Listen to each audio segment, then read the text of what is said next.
Did you know that the oil field is a great place to be a drug addict? That's right. There's plenty of dope, 30-foot joints, and there's always a pusher around.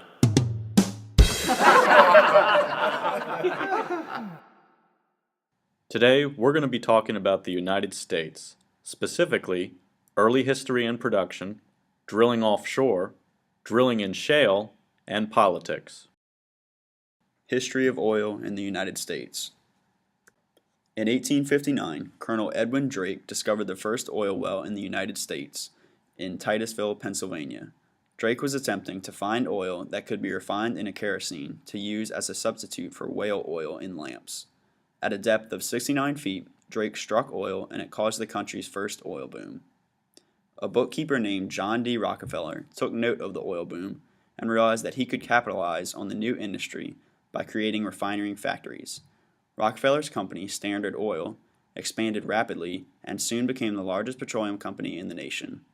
Rockefeller, who constantly fought for low fares with railroad companies, would eventually realize that you could use pipelines as a mode of transportation for petroleum products. In 1901, two brothers, Al and Kurt Hamel, were the first to discover that there was oil in Spindletop, Texas. The Hamels were able to reach the oil in Spindletop, which resided below 1,100 feet, with the assistance of the first ever drilling mud and new drilling technology that cut through the rock. The discovery of oil by the Hamels allowed the United States to become the world's #1 oil-producing nation. By 1930, the East Texas oil field was discovered by Columbus' dad Joyner, which was the largest continental oil field. The East Texas oil field was not discovered until much later because technology did not allow drilling deep enough to reach this oil, which resided over 3,500 feet below sea level. Drilling offshore. Offshore drilling plays a major role in America's energy landscape, providing substantial amount of oil production now and an even greater potential in the future.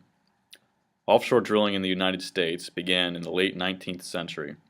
The first offshore well was drilled off the coast of California in 1896 at the Summerland field. Soon after, many more wells sprung up along the Gulf Coast. These early wells used piers extending out into the ocean several hundred feet, with a drilling rig located at the end of each pier. It was not until 1938 that the first well was drilled in open waters without the use of a pier. This was accomplished by Pure Oil and Superior Oil at the Creole Field, 1 mile off the coast of Louisiana. The first well drilled out of sight of land was in 1947 by the Kerr-McGee Oil Company, 12 miles off the coast of Louisiana. In 1997, Shell's Mensa project became the first offshore project to produce from greater than 5,000 feet of depth. In 2013, total offshore oil production stood at 477 million barrels a year. This is greater than any individual state's production except Texas, and accounted for 18% of total oil produced in the United States. Going forward, the Energy Information Agency reports that an ever-increasing share of the nation's liquid fuel will come from unconventional sources, including deep offshore, and that the outer continental shelf of the United States may contain as much as 50% of the nation's remaining undiscovered oil reserves. However, much of the outer continental shelf is currently off limits to drilling because of a moratorium from the government. Supporters of overturning this moratorium point toward the substantial potential oil to be discovered. Opponents point out environmental risks. In 2010, the BP Deepwater Horizon oil spill brought these risks into crystal clear focus. While working in the Gulf of Mexico, Deepwater Horizon experienced an explosion, sank into the ocean, and left an oil well gushing crude into the Gulf for 87 days. Over 200 million gallons of oil was released, making it the worst spill in U.S. history. Despite this great tragedy, nearly 2/3 of the public still support increased offshore drilling. Drilling in shale. Shale is a very fine-grained clastic sedimentary rock. This means that the rock is composed of very small fragments or clasts of pre-existing minerals, rocks, or organic material. Humans have used Carrigan shale and shale oil or natural gas seeps for heat and illumination since prehistoric times. Carrigan shale was a very useful resource for early humans because it could burn without the need for processing. French explorers documented Native Americans igniting natural gas heaps near Lake Erie as early as 1626. Today, we are able to collect tremendous amounts of oil and gas from shale after years of experimentation and technological breakthroughs. William Hart drilled the first natural gas producing well in 1821 in a Devonian shale formation near Fredonia, New York. Oil and gas found in shale are trapped tightly in place and cannot be extracted in economic quantities by conventional drilling. Since the porosity and permeability is so low in shale, additional measures must be taken to loosen the oil and gas so it can flow efficiently to the wellbore. In most cases, directional drilling is needed to increase the area over which the gas and oil can be collected. Horizontal wells and hydraulic fracturing are great ways to increase the exposure of a reservoir. The first fracturing technology can be traced back to 1865 when Colonel Edward A. Roberts invented the exploding torpedo. The process of hydraulic fracturing can be broken up into three parts: drilling, perforation, and fracturing. First, the well must be drilled down to the formation. After the production casing is lowered and cemented in place, a well must be perforated.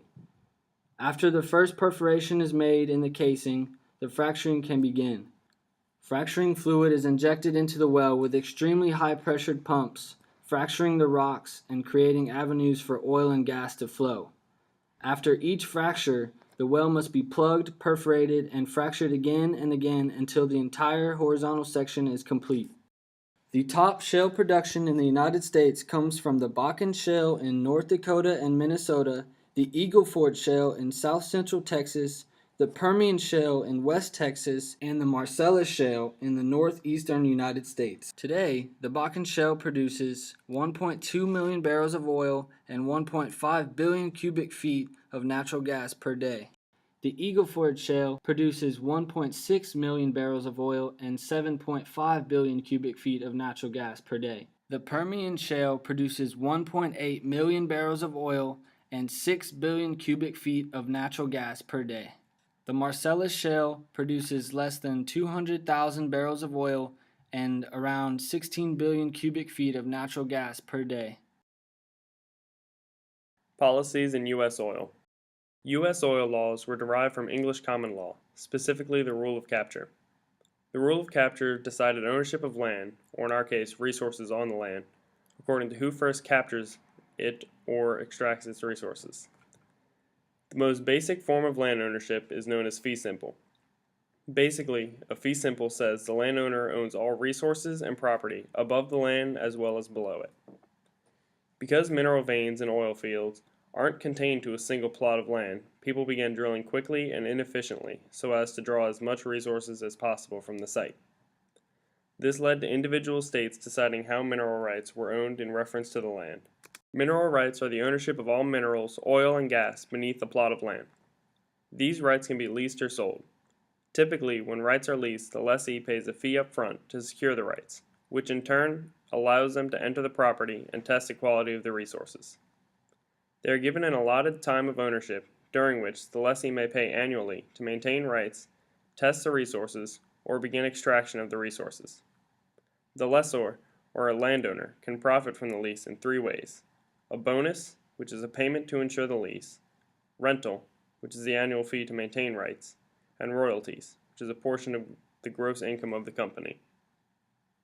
When rights are sold, either by the landowner or by the state, the buyer is allowed to do as he pleases with those minerals. This allows the buyer greater freedom than the lessee.